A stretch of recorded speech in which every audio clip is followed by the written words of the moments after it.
Chapter 1 Laying Plans. Sun Tzu said, "The art of war is of vital importance to the state. It is a matter of life and death, a road to ruin or safety, a subject of inquiry which cannot be neglected. 5 constant factors need to be taken into account to determine the conditions which will be obtained in the field: the moral law, heaven, earth, the commander and method, and discipline. The moral law causes the people to follow their ruler, fully trusting their lives to him. Heaven stands for night, day, cold, heat, times and seasons. Earth stands for distances, short and long, danger and security, open ground and narrow passages, the chances of life and death. The commander stands for the virtues of wisdom, sincerity, benevolence, courage, and strictness. Those who manage these 5 constant factors correctly will attain victory. There are 7 considerations one must have to determine who will achieve victory or defeat. 1. Which of the 2 sovereigns is imbued with the most moral law? 2. Which of the 2 generals has most ability? 3. Which whom lie the advantages derived from heaven and earth? 4. On which side is discipline most rigorously enforced? 5. Which army is stronger? 6. On which side are officers and men more highly trained? 7. In which army is there the greater constancy both in reward and punishment? Under these considerations and under the correct circumstances, a general should adapt his strategy to maximize his army's efficiency. Warfare is based on deception, and one should make so the circumstances are on his side. When an army is able to attack, the general needs to make it seem unable. When an army is distant, it needs to seem close. The same thing goes for the opposites of these situations. Baits entice the enemy to commit mistakes and create disorder. This is how you will guarantee victory. If your enemy, though, is strong and the conditions are beside him, you need to act smart. Avoid him if he has superior troops. Attack him where he is weakest. Give him no rest. If you calculate these lessons properly, you will have victory guaranteed. Chapter 2 Waging War.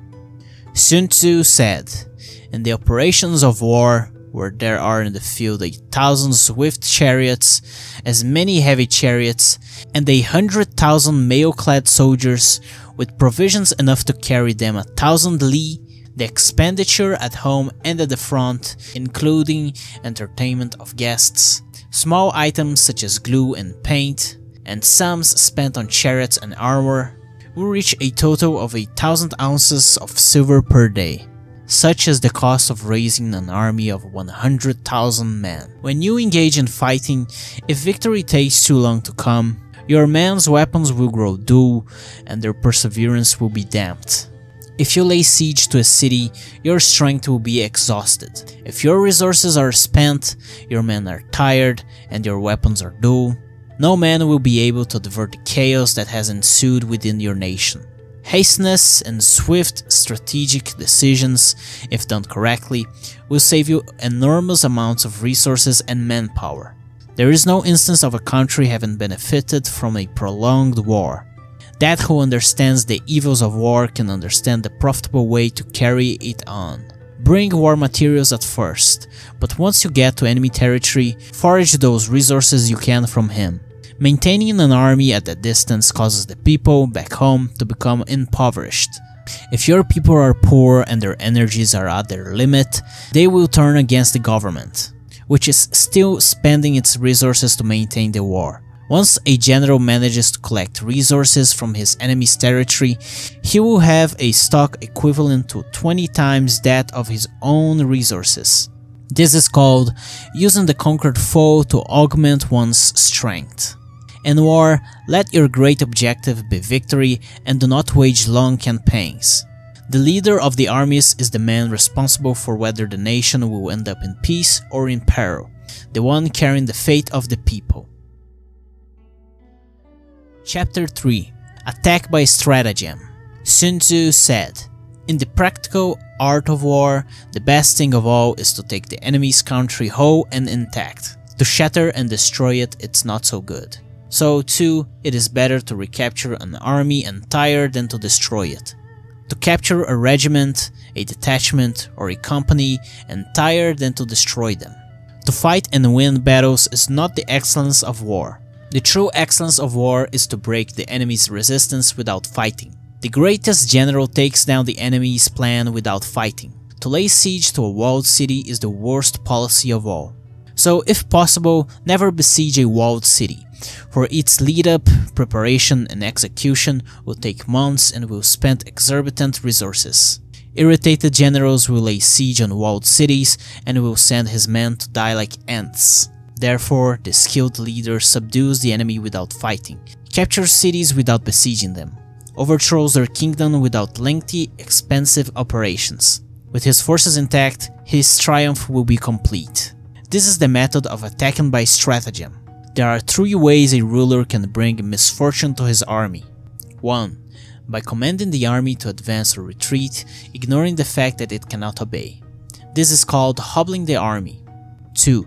By attempting to govern an army in the same way he administers his kingdom, being ignorant of the army's conditions. This causes restlessness in the soldiers' minds. 3. By employing officers of his army without discrimination, through ignorance of the military principle of adaptation. This shakes the confidence of the soldiers. If an army is restless and distrustful, anarchy will take over and victory will become distant. There are 5 essentials for victory we may know. 1. He will win who knows when to fight and when not to fight. 2. He will win who knows how to handle both superior and inferior forces. 3. He will win whose army is animated by the same spirit throughout all its ranks. 4. He will win who prepared himself and waits the enemy to be unprepared. 5. He will win who has military capacity and is not interfered with by the sovereign. If you know your enemy and yourself, you will need not fear the result of 100 battles. Chapter 4. Tactical Positions. Sun Tzu said, "The good fighters of old first put themselves beyond the possibility of defeat, and then waited for an opportunity of defeating the enemy. To secure ourselves against defeat lies on our own hands, while the enemy will provide the opportunity of himself being defeated. Standing on the defensive means lacking sufficient strength. Standing on the offensive means having abundant strength. The general skilled in defense hides in the secret recesses of earth, while the general skilled in attack flashes from the topmost heights of heaven. What the ancient called a clever fighter wasn't the one who wins, but the one who excels in winning with ease. His victories bring him neither reputation for wisdom nor credit for courage. He wins battles by making no mistakes. The one who makes no mistakes while in battles is merely conquering an enemy that is already defeated. The skillful fighter places himself in a position impossible to be defeated and does not miss the opportunity to defeat his own enemies. Thus, it is heard that the victorious strategist only seeks battle after victory has been attained, while the defeated strategist first fights and afterwards looks for victory. Chapter 5. Energy. Sun Tzu said, "The control of a large force is the same principle as the control of a few men. It is merely a question of dividing up their numbers. Fighting with a large army is no different from fighting with a small one. It is only a question of instituting sing and signals. There are not more than 5 musical notes, yet the combination of these 5 give rise to more melodies that can ever be heard. There are not more than 5 primary colors: blue, red, yellow, white, and black. But in combination they can produce more hues than can ever be seen. There are not more than 5 cardinal tastes: sour, acrid, salt, sweet, and bitter. Yet their combinations can yield more flavors than can ever be tasted. In battle there are not more than 2 ways of attack: indirect and direct. Yet these in combination give rise to an endless series of maneuvers. The onset of troops is like the rush of a torrent which will even roll stones along in its course. Energy may be likened to the bending of a crossbow, decision to the releasing of a trigger. Simulated disorder postulates perfect discipline.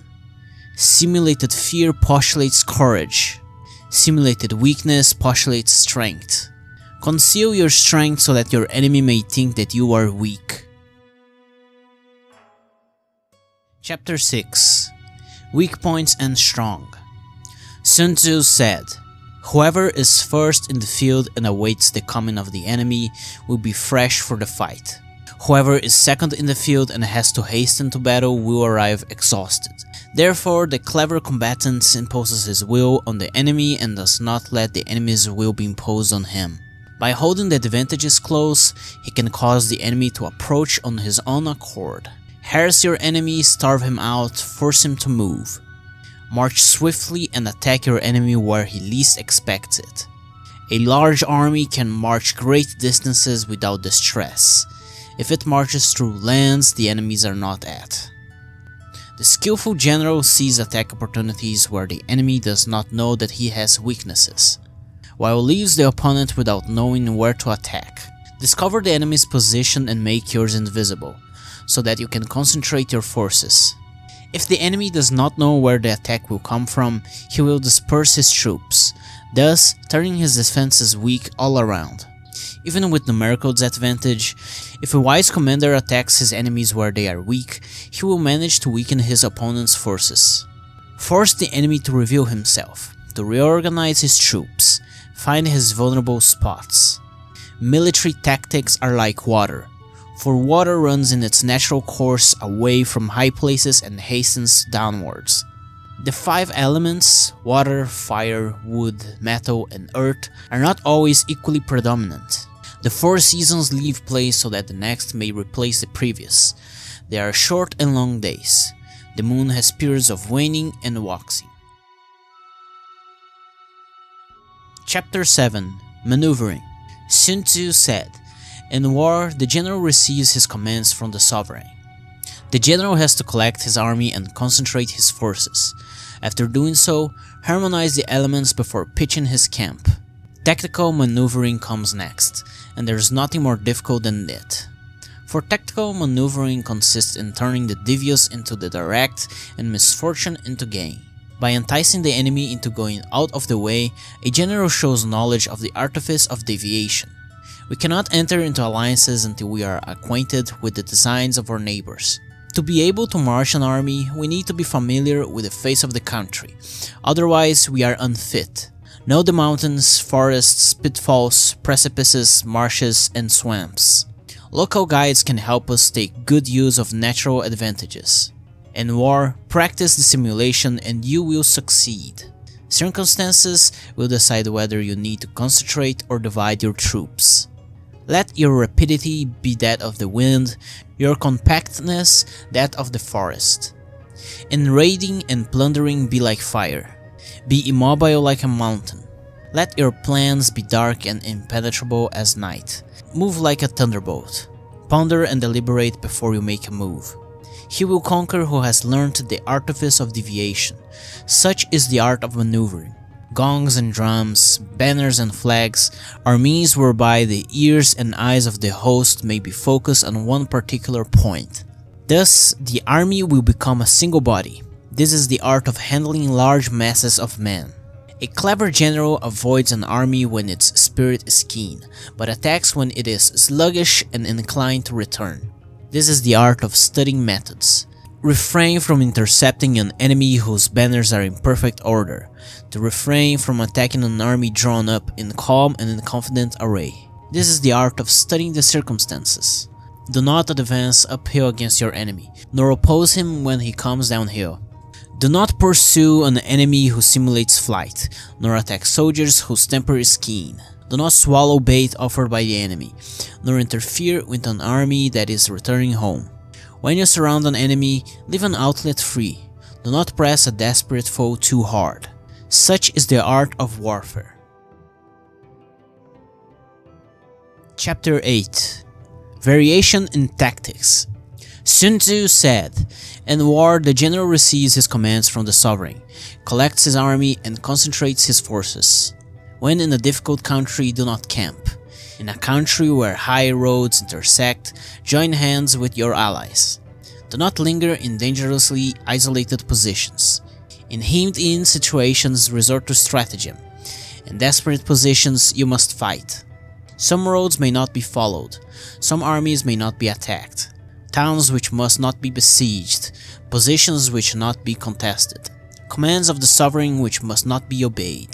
The general who understands the advantages and dangers knows how to handle his troops. Wise leaders will blend advantages and disadvantages together in their plans. The art of war teaches us not to rely on likelihoods, but certainties. Not on chances of attack, but on the fact we have made our position unassailable. There are 5 dangerous faults which may affect a general. 1. Recklessness, which leads to destruction. 2. Cowardice, which leads to capture. 3. Hasty temperament, which can be provoked by insults. 4. A delicacy to honor, which is sensitive to shame. 5. Over-solicitude for his men, which exposes him to worry and trouble. When an army is overthrown and its leader is slain, the cause will be most surely found among these 5 sins. Let them be subjects of meditation. Chapter 9. The Army on the March. We come now to the question of encamping the army and observing the enemy. Pass quickly over mountains and keep in the neighborhood of valleys. Camp in high places, facing the sun, do not climb heights in order to fight. After crossing a river, get far away from it. When an invading force crosses a river in its onward march, do not advance to meet it in midstream. It will be best to let half of the army get across, and then deliver your attack. Do not meet your enemy near a river he has to cross, nor move upstream to meet your enemy. When crossing salt marshes, get over them quickly, without delay. If forced to fight in a salt marsh, stay close to both water and grass and get your back to a clump of trees. In dry and even country, take up an easily accessible position and raise your ground. All armies prefer high ground to low and sunny places to dark. If you camp well and take care of your men, the army will be free from disease. This will spell victory. When coming up a hill or bank, occupy the sunny side, with the slope on your right rear. Use the natural advantages of the ground. When heavy rain swells a river, wait until it subsides. Stay away from precipitous cliffs with torrents running between, deep natural hollows, confined places, tangled thickets, quagmires and crevices. If you get within one of these places, live with all speed possible. While staying away from such places, convince your enemy to approach them. Hilly country, ponds surrounded by aquatic grass, hollow basins filled with reeds or woods with thick undergrowth need to be carefully routed, for they are perfect for ambushes or for insidious spies to be lurking about. If an enemy is close and quiet, he is relying on the natural strength of his position. If his place of encampment is of easy access, he is tendering a bait. The rising of birds in their flight is a signal of an ambuscade. Startled beasts indicate that a sudden attack is coming. A few clouds of dust moving to and from signify that the army is encamping. Peace proposals unaccompanied by a sworn covenant indicate a plot. When some soldiers of one's enemy are seen advancing and retreating, they are trying to set a lure. When soldiers are leaning on their spears, they are tired and hungry. If the enemy sees an opportunity but not tries to secure it, his soldiers are exhausted. When soldiers are whispering together in small knots, disaffection has taken over the ranks. When envoys which are sent with compliments in their mouths, it is a sign that the enemy wishes for a truce. Soldiers need to be treated with humanity, but kept under control by means of iron and discipline. This is the certain road to victory. If in training soldiers, commands are habitually enforced, the army will be well disciplined. If a general shows confidence in his men, but always insists on his orders being obeyed, the gain will be mutual. Chapter 10. Terrain. Sun Tzu said, we may distinguish 6 kinds of terrain. 1. Accessible ground. 2. Entangling ground. 3. Temporizing ground. 4. Narrow passes. 5. Precipitous heights. 6. Positions at a great distance from the enemy. Accessible ground is a terrain that can be easily traversed by both sides. Occupy its sunny spots before your enemy and carefully guard your supplies. Entangling ground is a terrain which is abandoned but is hard to reoccupy. These grounds, if prepared, can be great for defense, but if unprepared, defeat would be easy. Temporizing ground is one where neither side will gain by making the first move. These can be used as bait to lure your enemy or to avoid their own bait. Narrow passes are great for garrisons and to wait for the advent of the enemy. Precipitous heights should receive special attention for their raised and sunny spots. Occupy them and wait for your enemy. Positions at a great distance from the enemy are difficult for either side to provoke any battles. If one side attacks, the fighting will be to its disadvantage. There are principles connected with earth. The general must be responsible to carefully study them. Now an army is exposed to 6 several calamities, not arising from natural causes, but from faults for which the general is responsible. These are 1. Flight. 2. Insubordination. 3. Collapse. 4. Ruin. 5. Disorganization. 6. Rout. These should be carefully noted by the general who has attained a responsible post. The natural information of a country is the soldier's best ally. Control these so that the forces and chances of victory are on your side. He who knows these things and then fighting puts his knowledge into practice will win his battles. If a fight is sure to result in victory, then you must fight. The general who advances without coveting fame and retreats without fearing shame, whose only thought is to protect his country and do good service for his sovereign, is the jewel of the kingdom. Hence the saying, if you know the enemy and know yourself, your victory will not stand in doubt. If you know heaven and know earth, you may make your victory complete. Chapter 11. The 9 Situations. Sun Tzu said, the art of war recognizes 9 varieties of ground. 1. Dispersive ground. 2. Facile ground. 3. Contentious ground. 4. Open ground. 5. Ground of intersecting highways. 6. Serious ground. 7. Difficult ground. 8. Hemmed-in ground. 9. Desperate ground. When a chieftain is fighting in his own territory, it is dispersive ground. When he has penetrated into hostile territory, but no great distance, is facile ground. Ground on which the possession of which imports great advantage to either side is contentious ground. Ground on which each side has liberty of movement is open ground. Ground which forms the key to 3 contiguous states, so that who occupies it first has most of the empire at his command, is a ground of intersecting highways. When an army has penetrated into the heart of the hostile country, leaving a number of fortified cities in his rear, it is serious ground. Mountain forests, rugged steeps, marshes and fens. That country which is difficult to traverse is difficult ground. Ground which is only accessible through narrow and tortuous passages, so that a small number of forces would be required to take out a large force of enemies. This is hemmed-in ground. Desperate ground lies when we have to fight to our death. Victory is the only way out. Each one of these grounds have their advantages and disadvantages. Take wise use of them, and when in enemy ground, steal treasures and resources from your enemy so that your army can be sustained. Chapter 12. The Attack by Fire. Sun Tzu said, there are 5 ways of attacking with fire. The first is to burn soldiers in their camp. The second is to burn stores. The third is to burn baggage trains.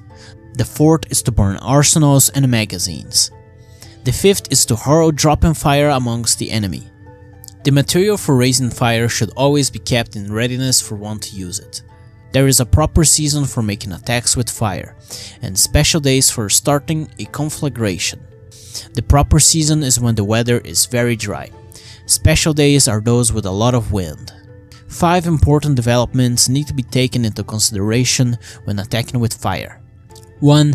When fire breaks out inside the enemy's camp, respond at once with an immediate attack.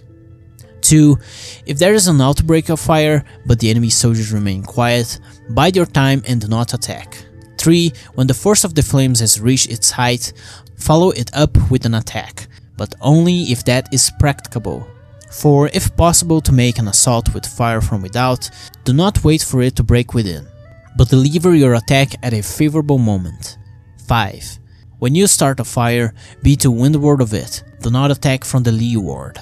Those who know how to use fire in their attacks are intelligent. Hence the saying, the enlightened ruler lays his plans well ahead, the good general cultivates his resources. Unless you see an advantage, do not waste your troops in a needless attack. Fight not unless the position is critical. A kingdom that has once been destroyed can never come again into being, nor can the dead ever be brought back to life. Hence the enlightened ruler is heedful and the good general full of caution. This is the way to keep a country at peace and an army intact. Chapter 13. The Use of Spies. Sun Tzu said, "Raising a host of 100,000 men and marching them great distances entails heavy loss on the people and the drain of the resources of the state. The daily expenditure will amount to 1,000 ounces of silver.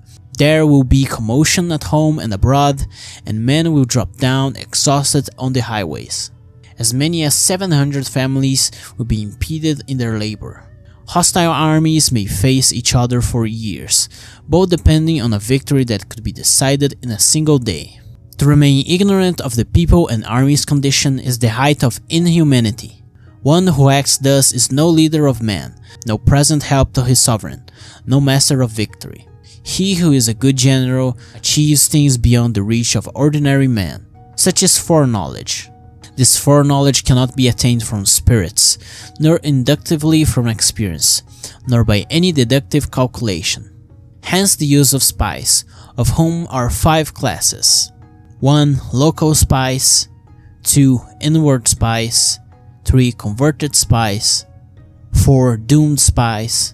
5. Surviving spies. When all 5 kinds are at work, none can discover the secret system.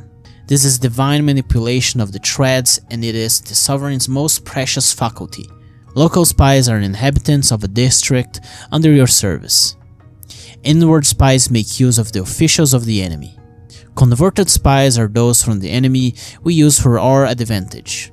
Doomed spies are used for deception, given false information and sent away for one's enemy to capture.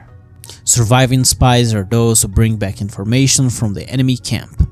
Spies need to be employed with a certain intuitive sagacity and cannot be treated with benevolence and straightforwardness.